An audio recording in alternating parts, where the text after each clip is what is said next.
Assalamualaikum warahmatullahi wabarakatuh.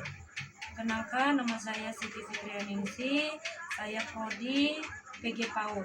Di sini saya akan menjelaskan tentang TT3 filsafat ilmu. Yang pertama yaitu dalam konteks pendidikan, pilar bermakna fondasi atau tiang utama yang menopang berjalannya sistem pendidikan secara utuh. Layaknya sebuah bangunan, tiang penyangga ini memastikan kurikulum, metode pengajaran, dan lingkungan sekolah berdiri kokoh untuk mencapai tujuan akhir, yakni mencetak generasi yang kompeten, mandiri, dan berkarakter. Secara global, pilar pendidikan dibagi menjadi 4 prinsip dasar. Yang pertama yaitu belajar untuk mengetahui. Proses menguasai pemahaman dan pengetahuan dasar. Contohnya, siswa tidak hanya menghafal rumus matematika, tetapi juga memahami logika, dasar, dan cara mengaplikasikannya dalam kehidupan sehari-hari. Prinsip yang kedua, belajar untuk berbuat, yakni menerapkan ilmu yang dipelajari ke dalam keterampilan praktik. Contohnya, siswa merangkai alat peraga listrik berdasarkan teori fisika yang sudah diajarkan di kelas. Yang ketiga, belajar untuk menjadi diri sendiri, yakni pengembangan kepribadian, jati diri, dan kemandirian peserta didik.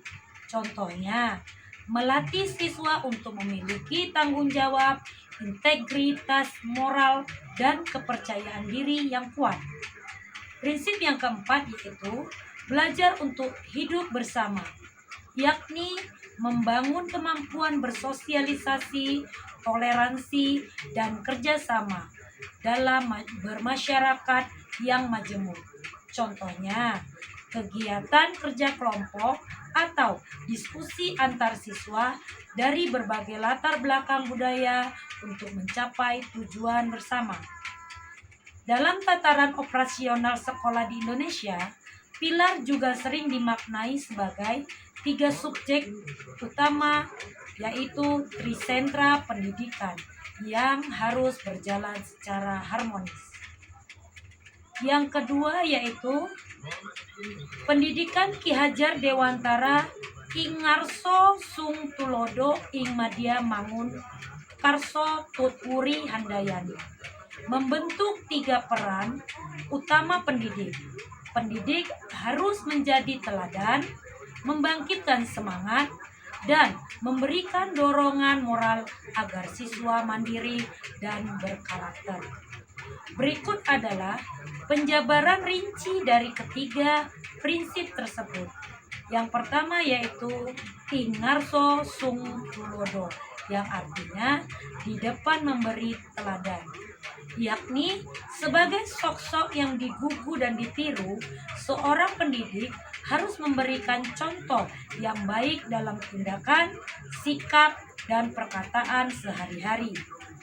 Yang kedua, ing madya mangun karso, yang artinya di tengah membangun karsa atau semangat, yakni pendidik harus mampu menciptakan suasana yang partisipatif, menumbuhkan ide-ide, serta memotivasi dan membangkitkan semangat belajar peserta didik agar mereka berani berinovasi.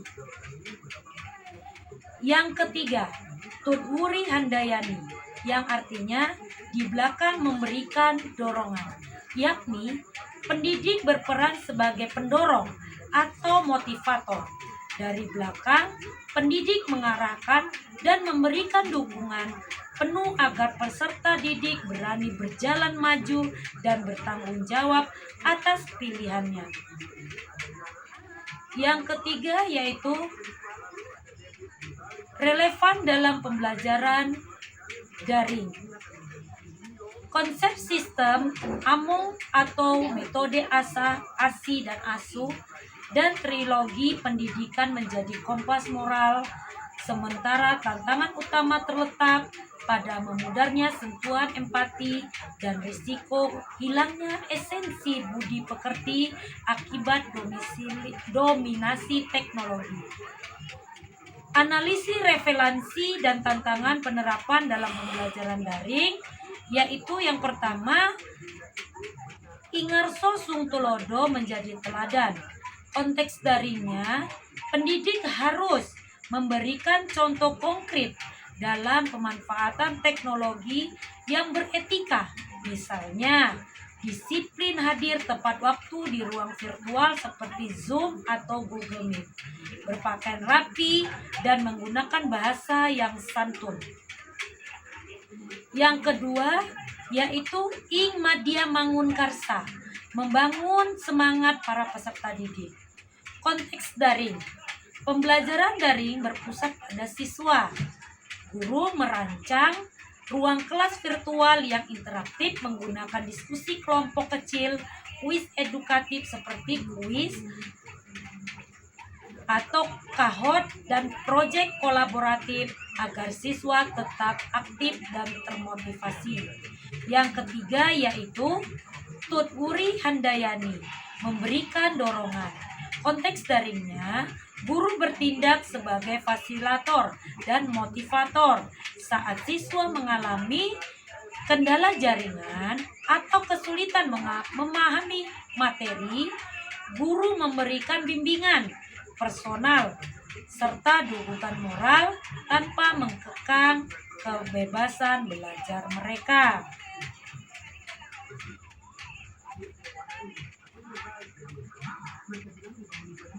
Yang keempat yaitu pilar pendidikan nasional, yakni ada di sekolah, keluarga, dan masyarakat.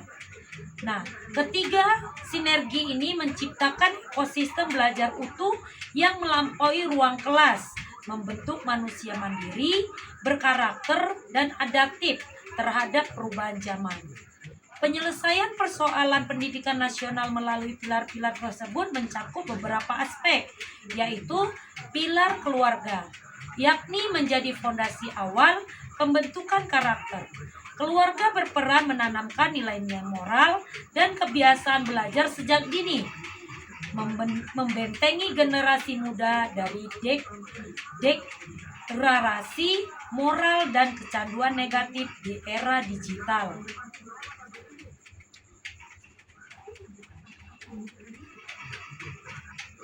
Yang kedua yaitu pilar sekolah, yakni berfungsi sebagai pusat pengembangan penalaran kritis dan keterampilan, mengimplementasikan pendekatan pembelajaran mendalam yang fokus pada kemampuan pemecahan masalah ketimbang sekadar menghafal.